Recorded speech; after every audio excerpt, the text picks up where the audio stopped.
but he restores inanimate objects as well.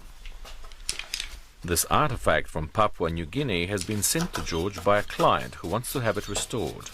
Cleaning of a sculpture like that is always rather tricky because the pigment, the paint on these tribal carvings are usually not consolidated. That means that if you rub it with a wet sponge or with a towel, the colors will wipe off, and obviously then you just lost most of the beautiful detail of it.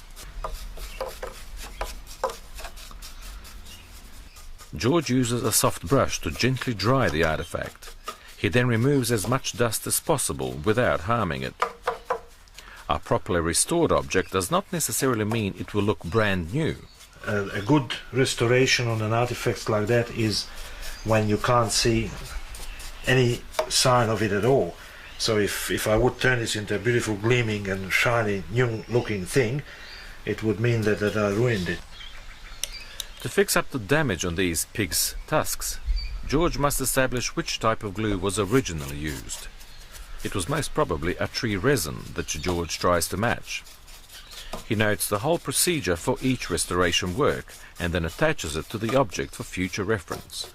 It's important that it's always pretty clear, you know, if what was done by the original artist, the original creator of this artifact, and what was done by a later laboratory technician or a restorer like myself.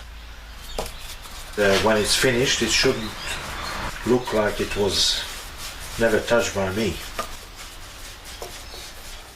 And that is the sign of a master restorer or taxidermist.